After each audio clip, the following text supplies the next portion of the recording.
I want to give some personal thoughts on misdirection and use cases and different ideas on misdirection. So, with all that said, let's roll that intro.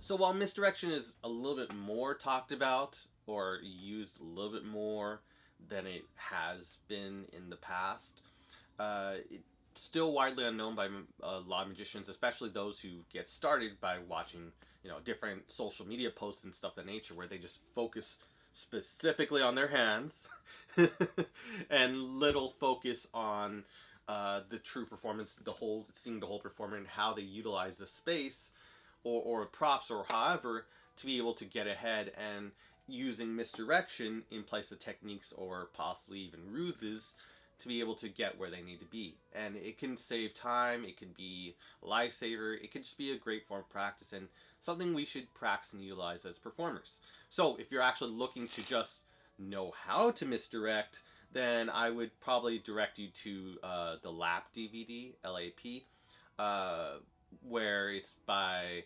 I think Helder was in it. I'm not sure what Helder was in it, but I know Juan Tamariz, Danny De Ortiz, and another FISM winner. I forgot his name. I think Mario Lopez was in there. He was another FISM winner. I think he was. I'm not sure 100%. Again, check it out. Lap is a great DVD where they do cover the misdirective properties of being able to lap, but also it's so easy to expand it to a wider context using a lot of the similar principles to be able to apply it to the standing performer, which is a lot of what I do for my work, and just being able to understand how to use it. But as a standing performer, you might get a little bit more of the standing side. There are ways to go about misdirection, and it can be a little bit more than just saying, hey, look over there, ha ha ha ha ha, and doing some technique or whatever. But it can be just a real sense of casualness. And it could be very useful, especially when you do need the misdirection and people are burning you. And the only advice you're given is, I forgot the magician's name, but they say, how long do you wait? I don't know if it was Max maybe who said this, or I forget who it was. Someone asked him, how long do you wait if they're burning the cards, and then you need the misdirection so you could palm it? You wait a week. No, I don't think Max maybe would have said that. But I know Max maybe would know who said that. You wait a week. When they look away, that is when you palm the card in whatever method you use to get ahead. Okay? So that's like the most rudimentary thing to do. But what a lot of performers do nowadays, and I know I'm going to hear in the comments section, is having inbuilt misdirection. So you want to be prepared up to that moment, or already having a moment set for laughter or just casualness, some way that they naturally look away, so that you don't have to worry about that moment. How will I? It's just like you're in that moment, everyone's burning the cards or whatever, if you made the focus of the cards instead of the whole performance itself. And then you're going to have to struggle, like, how do I do it? Okay, maybe I'll do it this way, and maybe get away with this performance, but it doesn't work for others, and you would like some reliability. So one factor, or one techniques I tend to use is a lot of relaxation. So you notice if you're tense, there's a focus. If I'm tense right here, you notice there's a focus on the cards for where the prop is. But if I'm relaxed, and I mean truly relaxed, just letting go, the focus is now on the performer, or just everywhere. It's a wide open space, from constricted and focused to relaxed. And in the context, let's say you need to palm a card. You go, your card wasn't on bottom, right? And they go, no, shoot, I thought it could have been there, but maybe it wasn't. I don't know. Maybe it could be anywhere. And through that, just that casualness and the casual banter, just relaxing, and then going in for the moment, while nonchalantly, we can be able to palm cards or do whatever we need to do.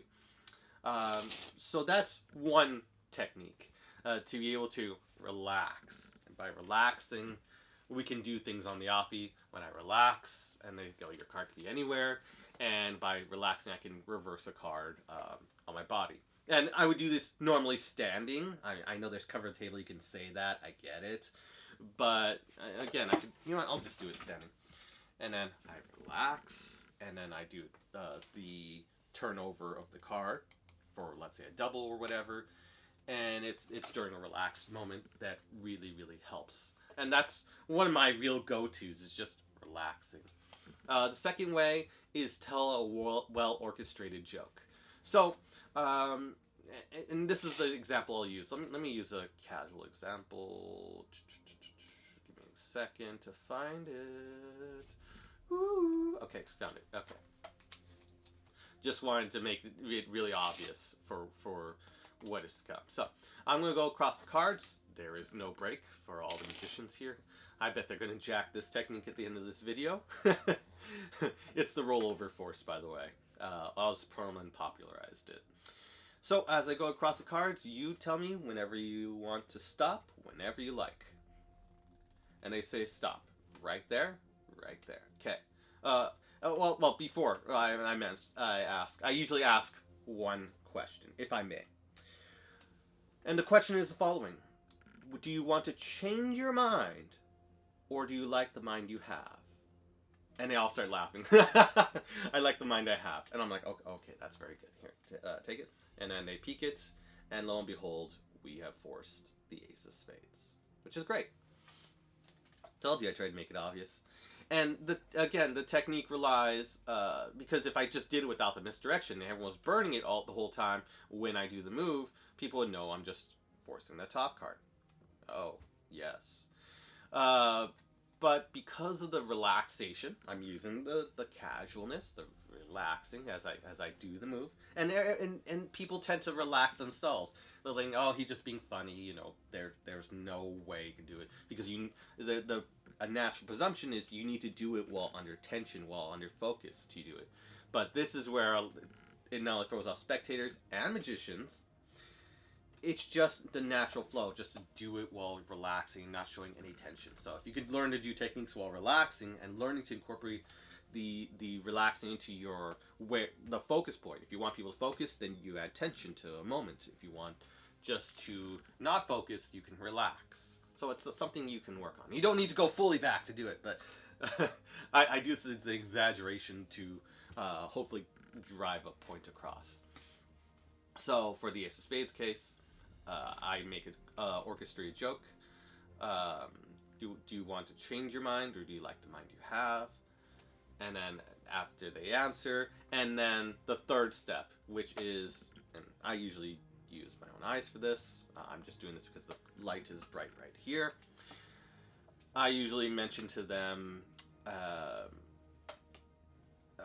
not mention to them, after I made the joke or whatever comment, and I've relaxed. So, step one, relax. Maybe there is a system to this, how I misdirect. Step one, I relax. Step two, I usually tell a well-orchestrated joke, or just some funny line or off comment, or some observation, and that observation throws them off, and they have to think for a second. That throws them off the performance, and that's kind of what you're aiming for, just a little slight throw off, not anything unprofessional, mind you. We want to be professional here. And then step three is to actually look up, relax, and look up at them. And by looking up at them, and making your focus on them, not on the cards, because if you still focus on the cards after doing those two, they'll still have a tendency to look over here. But if you are actually looking at them while addressing them and telling the joke, they will naturally look up. And then I'm using the fourth step, which is a principle from JB Bobo's Modern Coin Magic. It's their eyes have to readjust, just like flipping a coin. If I may, right here. Just like with flipping a coin, then their eyes, when they actually focus on this, even if it's like a small time frame, they have to refocus their eyes or move their eyes to the coin to focus on it. So from where it was going to actually focusing on it. So allowing a little bit more leeway to doing coin vanishes. Similarly, their eyes have to refocus, giving you additional time for misdirection. So all four steps of relaxing,